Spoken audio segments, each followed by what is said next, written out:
Hello and welcome to Caged In, the Nicolas Cage podcast, where I try and figure out, is Nick Cage the greatest actor of all time?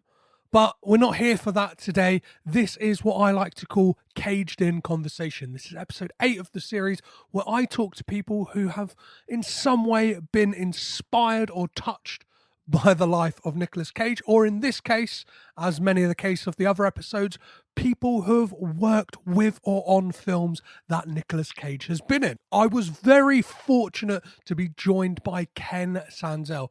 Ken has a fantastic story from once being a cop, and he turned his sights to being a writer and director. And we kind of talk in this episode about his come up, how he made that transition, and the things that he wants to explore. We talk very much about exploring the grey areas, the moral ambiguity of characters as opposed to the black or the white. We also get into Nicolas Cage's process on a film, how professional he is, how he kind of comes ready to work when he turns up to a set, which is always great to hear, especially since I've dedicated so much time to looking at the films he's done to hear that he is a nice guy. As well as that, we go into the influences on this film. So do make sure you've either got your notes open on your phone or a pen and paper to write down some of the films and the books that Ken mentions in this, because I for sure know that I'm definitely going to be checking out the films that he has mentioned.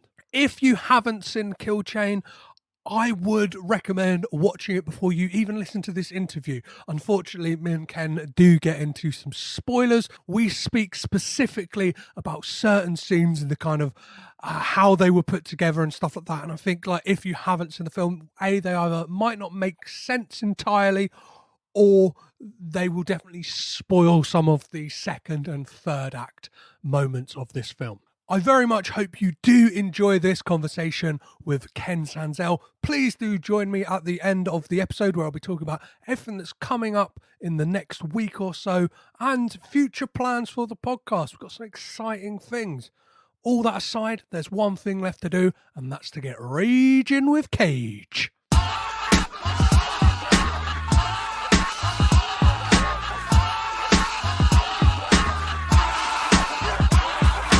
Today, I'm joined by writer and director of the 2019 crime drama Kill Chain, Ken Sanzel. How are you, Ken? Good. How you doing?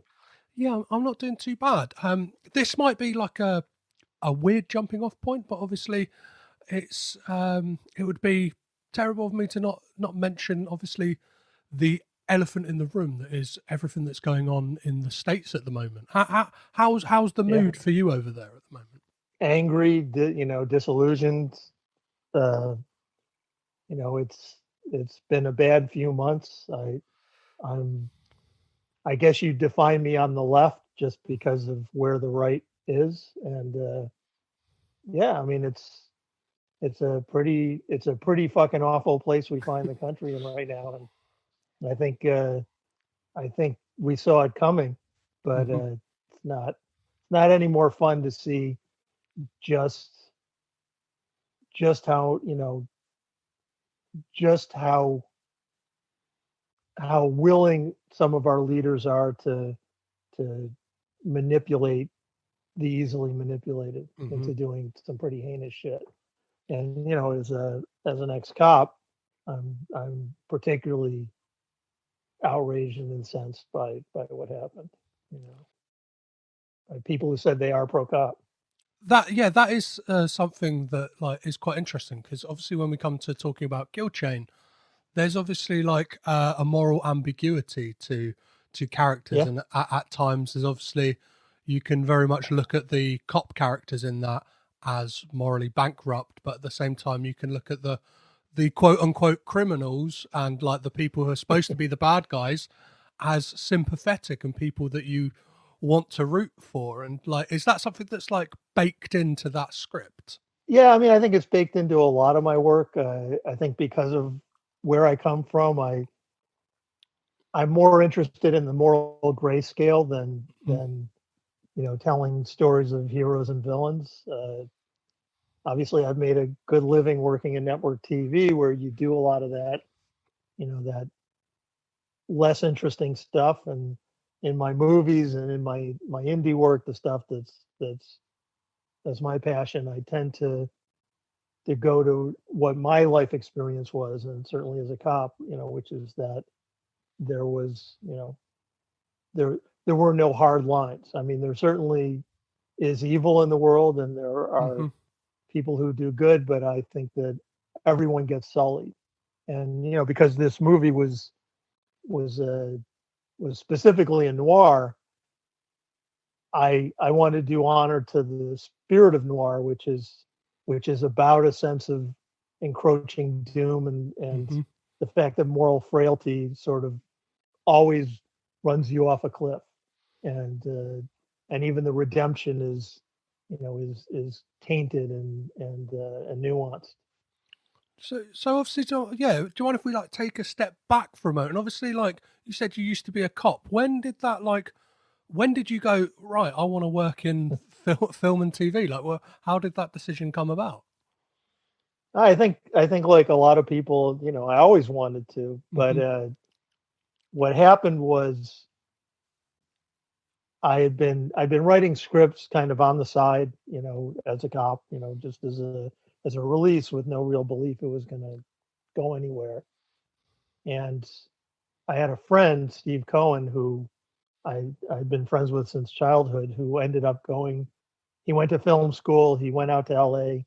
He went to work for a studio that doesn't exist anymore, Savoy Pictures, and he was reading my stuff, as a good friend, reading my awful scripts, and I think the fourth one I gave him he liked, but nobody else did.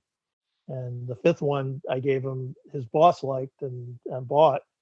And the way Hollywood tends to work is once someone says you're worth giving money to, then you become validated in a way. And from there, my career sort of started in jump. And I guess it was about a year and a half or two later that I got a three-picture deal with that same company, and that's when I stopped Ama- being a cop. Amazing. So that would have been Scar City, Dodges City, and Lone Hero. Would that be right? Or Well, Scarred City was one of the three pictures that hmm. I sold to Savoy, and then it ended up reverting back to me Oh. when they went out of business, and I made it. And the other two have never been made.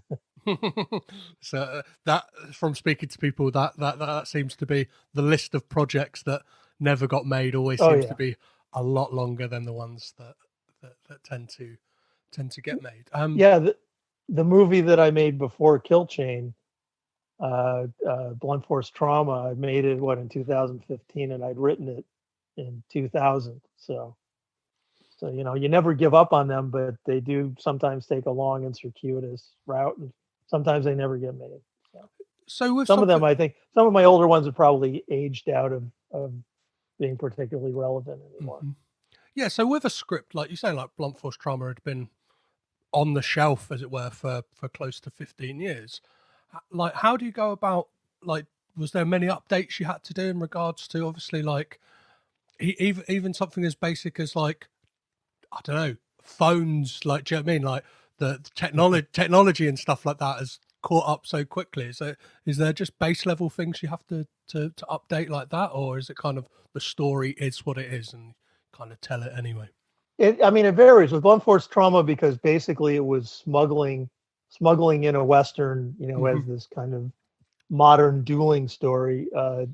It didn't require a lot because it felt like it existed in its own alternate universe, and even some there are kind of scattered references to cell phone video, and I think they feathered their way in later on, like as we were going into production. But it varies from story to story, because a lot of the stuff I write is sort of figurative and deliberately abstract because I'm not that interested in telling you how fingerprints work, or Hmm. kind of technical hardware stuff, and that may be because I did so much of that in network TV. uh, you know I tend to not have to update the stuff that works, and the stuff that ages out tends to age out just because the world changed. The first script that Steve liked was called Rewind, and the idea of it was that this cop kills a couple of holdup men in an ATM, and because of the way he shoots them, uh, he ends up getting fired and sort of taking on a new identity off in the Black Sea somewhere. And the video of the killing ultimately follows him because it becomes sold as a snuff film, and he becomes a snuff film movie star. And that made sense in 1995, and nowadays that's TV and the internet. It doesn't make sense anymore as as a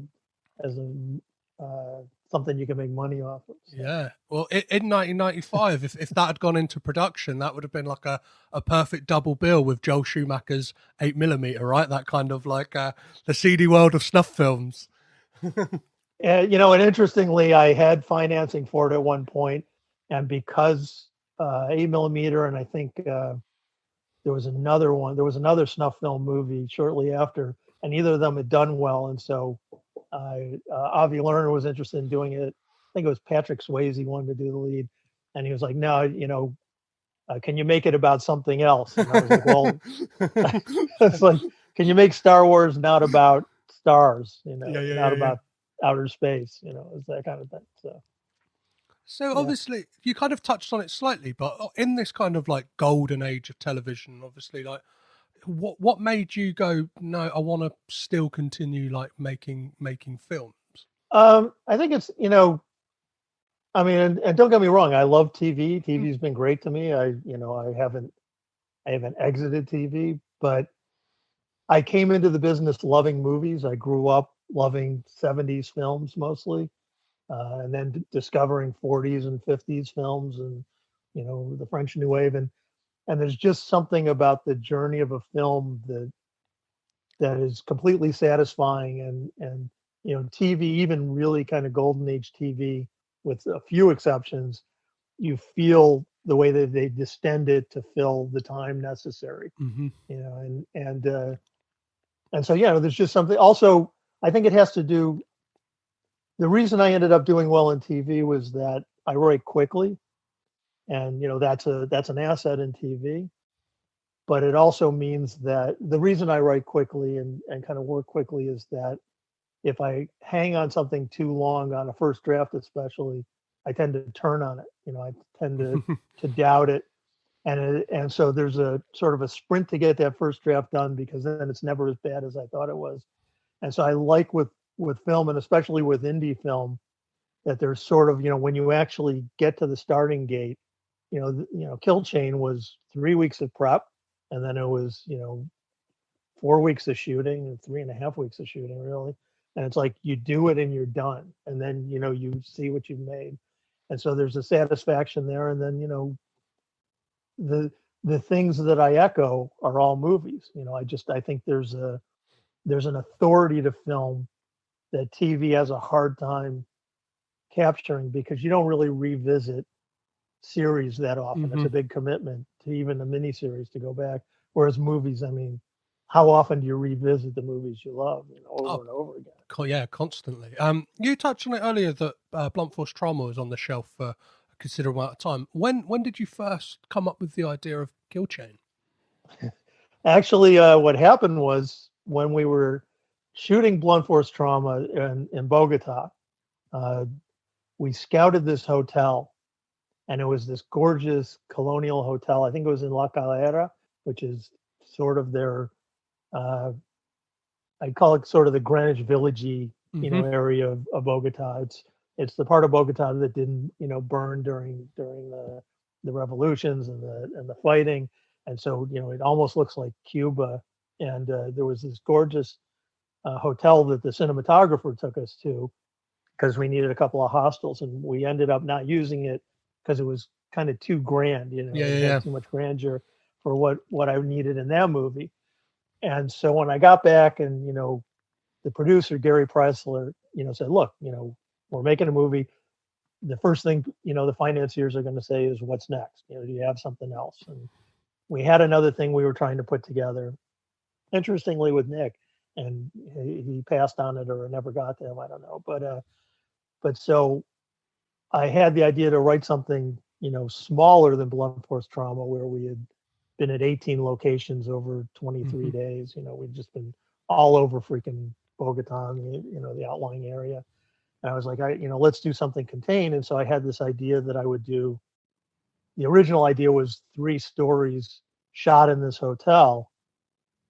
The notion being that you could bring in the actors for each of the stories, shoot them out in a few days or how many ever days, and then intercut everything, and sort of find it in editing. So that was the initial idea. And this was like right after I came back while I was still editing Blunt Force Trauma. So that's like 2015. And 2 of the stories worked. One was what became the sniper story, the Rico Colantoni story.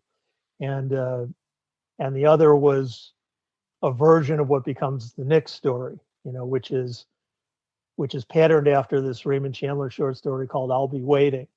That's about a hotel detective, and there's a woman sitting in the hotel, and he realizes she's there to meet a gangster, and so I'd done a version of that, and then there was a 3rd story, and it just never came together. It was just fucking awful. So a part of my I don't know if I'm allowed to. You can swear as much as you fucking want. Okay. So that didn't work, and I told Gary, I'm not sure I can crack this.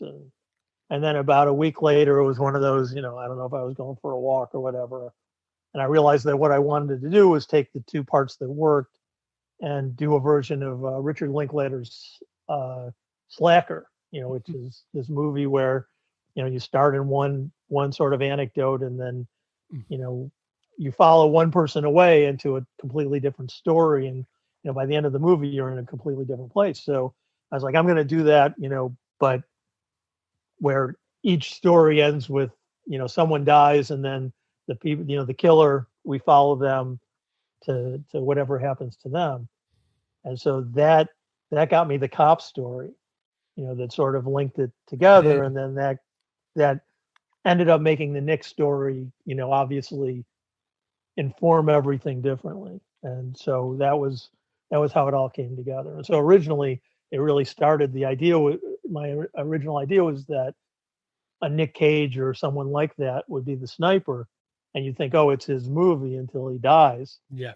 And then it follows you to another story and another story. But once we cast Nick for the for John, or we don't give him a name, or he's Aranya. Once we cast him as Aranya, then the producers were like, well, he has to be at the beginning too. And so I created that sort of framing sequence, which is pretty nakedly paraphrasing the beginning of The Killers, the Robert Siodmak. I don't know if I'm pronouncing his name right. The Burt Lancaster movie. Yeah. Which is based on the Hemingway story, where the 2 killers go into the diner looking to kill that guy. So there's a particular scene I wanted to talk about, and it really stuck out to me because I was like, in all of the films I've ever watched, I've never really seen like a shootout in a car. Like in the way was that something again that was in the script, or was it something that kind of like through budget constraints or something like that you thought like that shootout needs to happen there, because it's a really inventive and kind of tense moment in the film. No, thanks. No, that was, like I said, that was part of the story that I cracked once I got to the Slacker format. Yeah. And I'd always wanted to do that gunfight because I love Takeshi Kitano. And he did sort of that at the end of Fireworks, but it's very quick, it's a very kind of short thing. And he also does a shootout in an elevator. I think that's in Sonatine. And so I love the idea of doing that gunfight in an impossibly small space. Yeah. And, and dealing with the fact that people miss a lot. And this is kind of a firsthand experience. I was actually, when I was a cop, I was in a shootout on a train, and bullets miss, shit, and we were all within 7 feet of each other. And so I like the idea of, when I constructed that whole sequence, that it's like building this tension. Obviously it's about Eddie's character fomenting this mistrust between the 2 guys, and then once the one guy shuts him up, killing him, that you just keep on cresting that Hmm. violence to where it explodes. But because one guy's driving, so he's got control, and the other guy, shooting, and I just liked the chaos of it. And then when it landed, it became a little more of sort of a Coen Brothers feeling, of the Yeah. two of them playing cat and mouse. And what I thought Eddie did a killer job being a dead body, which was remarkably. It was interesting because he's just as much a character, Yeah, yeah. in that sequence once he's dead. It's so anyway, yeah. So that was all designed. So And also, I'm sorry, just no. just to go to your point about budget, the flip side of that is that driving stuff is really time consuming. Hmm. And so I knew I wanted to do poor man's process, which is a lot faster. And once I did that, the way that Manuel, the DP, kind of designed it, it created this beautiful, again, surrealism, this kind of alternate reality where you're not feeling literally headlights. It's a lot of kind of colors and abstract patterns against the grates and stuff. And so that kind of elevated what did start partly a necessity that I knew I was going to have to do at Poor Man's. I wasn't going to be Yeah. doing these guys driving and shooting. Well, there's a really interesting thing because the whole film, and obviously like the way that shot, and like the kind of, I would almost call it like like a surrealist haze to it. It feels like the type of story that Nick's character would be telling someone who's come to the hotel, and it's like that. It's a film that, like, obviously over the last 4 years, I've gone through and kind of talked about every single Nick Cage film. Obviously, pretty well. There's a lot of them, and it's um, like around, especially around this period, it's a real roll of the dice, and I like to kind of go in without any expectations and stuff like that. And I like, well, I wouldn't be speaking to you otherwise, but I absolutely love this film, and I think, like, again, like you mentioned Slacker, and the kind of, like, it's a film I've never seen, but the kind of the way this film, the way it all plays out, and the kind of reference points, yeah, to noir, and even the super, like, violent way that one of the assassins gets killed at the end and stuff like that. It kind of like just ticked all the boxes of stuff that, like, I really enjoy. And so at what stage did Nick come on board to the project? Was it a case of you had an idea that you would want him since the last project, like, that failed, or was it kind of send it out, see who we get? It was kind of in between. I think we were a little skeptical about getting Nick because he passed on the other thing. But Gary and Eric, the producers, also had a relationship now with Nick's manager, and with sort of his world. And when they broached the idea of this script, they said, this sounds like something Nick might be interested in.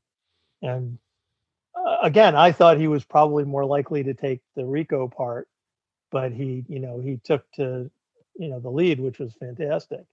And so yeah, it really was as prosaic as let's take another shot at Nick with this because we know the manager now, and they say it's something he might be interested in, and Nick responded to it. I mean, which was fabulous. And the thing that's interesting with Nick is I think he locks into, he doesn't necessarily lock into the prosaic reasons that he might do a piece. He had very, he was already in some ways deeper inside the character than I had written him by the time, by the time he came back around to me.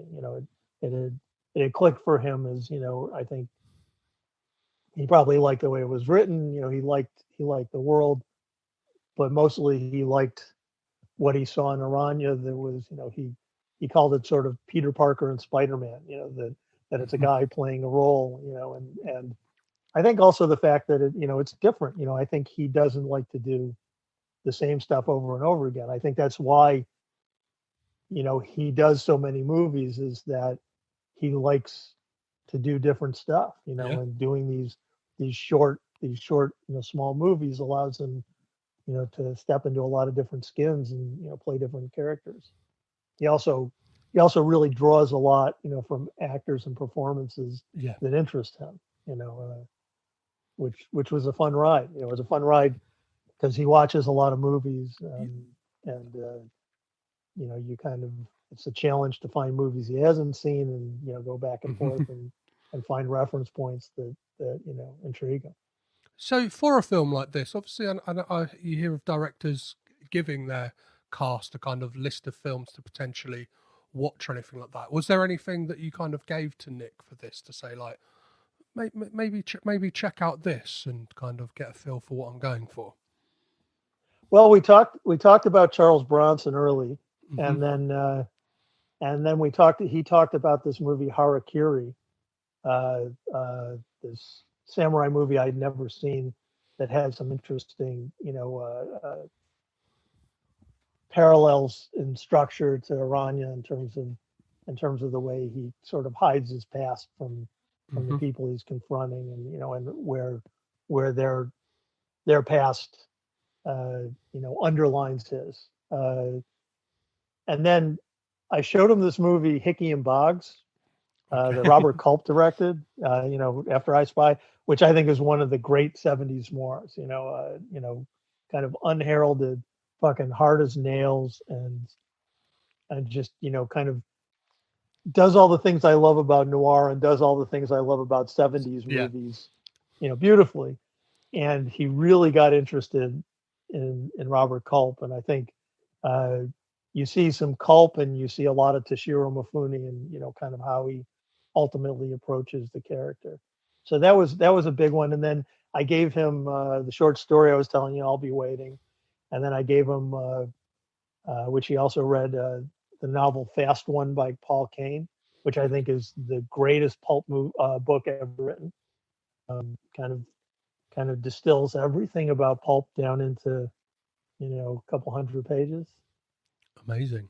You're giving me such a wealth of things that I need to kind of like catch up on. I'm kind of like currently in the moment a bit of like a '70s binge after reading Easy Riders, Raging Bulls. So like I'm kind of like Yeah. hearing about the cult film and stuff like that. It's another one to go on the ever increasing list I've got. How like I just wanted to get your opinion on, because obviously you've worked with Nicolas Cage and you've worked with Mickey Rourke in Blunt Force Trauma, and I think both of those actors kind of get like a bit of a short shrift from most people. Now, I personally think unfairly. When you come to approaching these like actors and stuff like that, what is it about them? Because obviously they come with this weight of public opinion and kind of what like I don't know an air of who they are to the public. Does that factor into to when you cast people, or is it just like no, this is the right person for that role? I mean, it's a little tricky because when you're doing these very small indie Hmm. movies, a lot of it is about producers who go to financiers and say, here's a list of people that will justify the movie at this Hmm. price point. And the list of people gets smaller even as the price point gets smaller, because the profit margins on these kind of movies are narrow. They're surprisingly narrow sometimes. So I kind of what tends to happen is that Gary will throw names at me, and I'll say, well, either I can get my head around it or I can't. And beyond that, you definitely, like, Nick didn't have any kind of reputation coming in terms of, all I'd heard was that he was great to work with, Yeah. and I talked to the director who'd done the movie before mine, who had nothing but great stuff to say about him. It's like, so there wasn't that sometimes leeriness. I mean, I've dealt with more in TV than features, really, but once in features too. Sometimes you deal with really horrific actors, and they can derail you, especially when you're every day you're chasing time. Hmm. You're not going to get extra days, you're not going to get reshoots, and so you get nervous about who's going to show up on set and whether they're going to honor the amount of time that you have. And I guess because Nick does these so often, he's really the opposite. I mean, he showed up in Bogota the first day and he had the script memorized. Yeah. I mean, line for line, like, kind of old school Shakespearean actor, came in and just knew everything. That, literally walked, he said, "Hey, you want to run lines?" And we went over to the bar and he ran the whole fucking movie off book. So, and he said, and then we ran it again with Annabelle, the woman in red, and she was unnerved because she wasn't off book. And he said, "Look, I used to do this, like I learned it as I went along." He said, "But I find that because these movies, there's such a short amount of time, I come just ready to go. I come prepared." And he was just, I mean, which even so, I would see him sometimes down at the bar, what we call the aria, his big speech at the end where he Hmm. basically tells the whole story. And he would walk through every detail about where he was going to light a match, about how he was going to write information on the napkin or the bar coaster. It's like, nothing wasn't very kind of carefully premeditated for him, which he left himself open to Yeah. messing around with stuff, but he also, he was just kind of super prepared and respected the time that you have. So yeah, I mean, I guess that ran far afield of your story, No, your no, no, no. question, but you know, Nick is a fucking icon. I was like, I should be so lucky as to have Nick Cage in a movie, short shrift or not by others.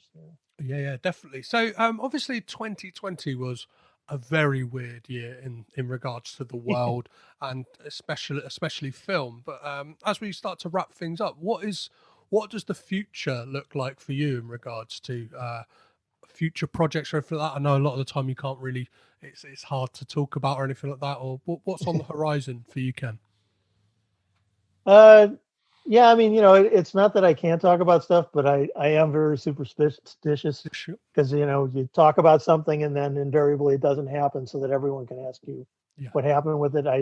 I do have, two more kind of similar sized projects to Kill Chain and Blunt Force that I'm working with Gary on. One of them, I think we have the money, but it's conditional on cast. And so it's about, trying to find a window. Nick was attached actually to do it, but then 2020 happened and everything sort of fell apart. And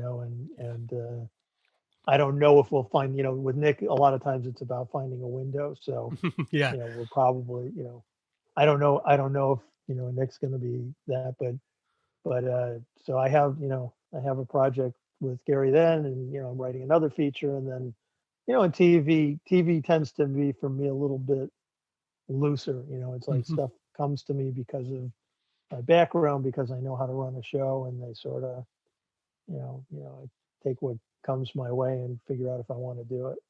Perfect. Well, before I let you go, I just wanted to kind of like briefly touch on the thing that like this isn't a slight to certain directors, but like what you managed to contain in Nick Cage. Obviously, like he's known to kind of like go off on these wild dalliances of performances, and like what I noticed in Kill Chain is that his character has this perfect, like it's like knowing that menace and anger is there, but it seems to be just like bubbling under the surface of the character. And I feel like in other directors' hands that can kind of like, I don't know, to me Nick Cage seems like somebody who in the wrong hands can kind of like not be like utilized for what he can do. And like, yeah, just like as a fan of the movie and as a fan of Nick's, like just wanted to kind of say thanks for kind of like, I don't know, creating something that like really plays to the strengths of what Nick can do. Yeah, I mean, it's funny because I do get a lot of, I saw on the internet a lot of people bitching about the fact that he doesn't, Hmm. do the big Nick Cage thing, but and I'd love to say that it's genius on my part. I think you know, it wasn't in the script. This Hmm. wasn't that story, and the things that attracted Nick to it weren't, oh, I'm going to get a chance to Wig out. do this big explosive thing. It's like the movie has sort of, his character especially has a kind of dry, dark humor to him, and he played to that. He played to sort of the absurdities of some of the moments, but there really wasn't any place where it called for him to explode. And I don't think even in a lot of those movies, I mean, I think, like anything else, you do a bunch of movies and some of them are better than others. And, it's true for all of us. Yeah. In TV, we always say you don't have 22 best episodes of the season. It's like just, some things work out differently and not always in ways that you can predict. I think that he tends to do what he thinks, is organic to that script. So in some places it's just, I mean, yeah, some of the movies I don't get as much as others. But, for me, it was just, there was definitely a delineated path that the character went down, and, he played it magnificently, but he didn't say, oh, well, I'm going to wander off into the woods and do some other shit. Yeah. Well, yeah, I think for the kind of true Cage fans, there's enough Cage-isms in there, kind of like line deliveries. There's like the people kind of deriding it for the no like freak out moments. I don't think are kind of really well versed in the kind of many layers of what Nick Cage can do, and I think this is it's a great film. Well, thanks. I mean, sitting and editing, it was the little shit that just amazed me. There's the moment when he says something to the killer about, to have gone all this way and not hear the point of the story. And he just throws his eyes to Alimi. And it's just this little thing, and it's so Nick, and it's just, it's in that micro, it's in that detail. Yeah. And, that's the shit that I love. Yeah. I mean, that's the shit that, movies, have that chance to go to those kind of granular moments. TV doesn't always. TV really is a lot of pushing story along. So definitely. Well, Ken, thank you so much for your time. And if people want to keep up to date with what's coming in the future and stuff like that, where can they follow you on social media? You're on social media, right? Well, I know for a fact you are. Yeah. I mean, I'm on Twitter. Tend to be more political than stuff coming up, self-promotional. Well, that's what we need right now. We need some politics, right? We need people calling these dickheads, Ken. Yeah, no. So don't go there if you don't want to see a lot of angry left of center stuff. I'm not really great about self-promoting. I guess IMDb, tends to be perfect. When stuff actually becomes relevant, that's where it shows up. Amazing. Well, again, thank you so much for your time, Ken, and coming and raging with Cage. Thank you.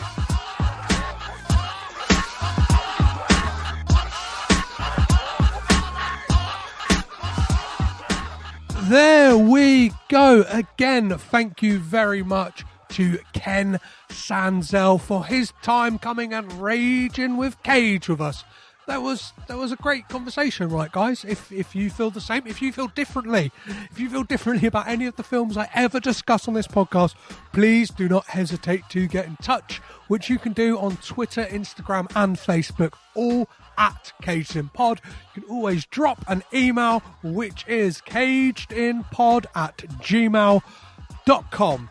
You can support the podcast by going to Apple Podcasts, Acast, or wherever you're listening to this podcast now, giving it a 5-star rating and review. I am told all of that stuff really helps to boost this up the charts, as well as subscribing. So make sure you hit that subscribe button so you get the episodes as and when they drop. If you would like kind of teasers as to what is coming up film-wise on the podcast, or kind of what I've been watching in research for the podcast, adds another little extra layer to everything that's going on, you can find me on Letterboxd, which is, again, Caged in Pod. And if you would like to support the podcast financially, you can always do that via Patreon, which is Patreon patreon.com/cagedinpod, or you can go to cagedinpodcast.limitedrun.com to pick up one of the fantastic Tim Hornsby Caged In Superman prints, and soon the pre-order link is imminent to get the Caged In Wicker Man t-shirt, which the colorway has been decided. It's going to be a nice tan colored t-shirt with a kind of burnt orange design on it, like the ink.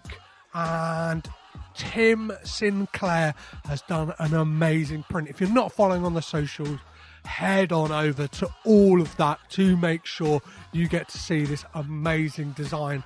And depending, well, if you're listening to the design might be final. I kind of tossed and turned with a couple of different designs. There's either kind of like a small print on the front and like a big print on the back, but a lot of people seem to be digging the big print on the front, and once you see it you'll understand exactly why. So obviously be sure to keep an eye out for that. Obviously I'll be dropping stuff in the show notes as soon as that is live. As for next week's episode, we'll be back on chart with just a regular episode next Wednesday, and I will be joined by musician and podcaster Mike West to talk about the 2019 action movie Primal. So do be sure to come and check out that one. Again, subscribe so you get it the day it drops.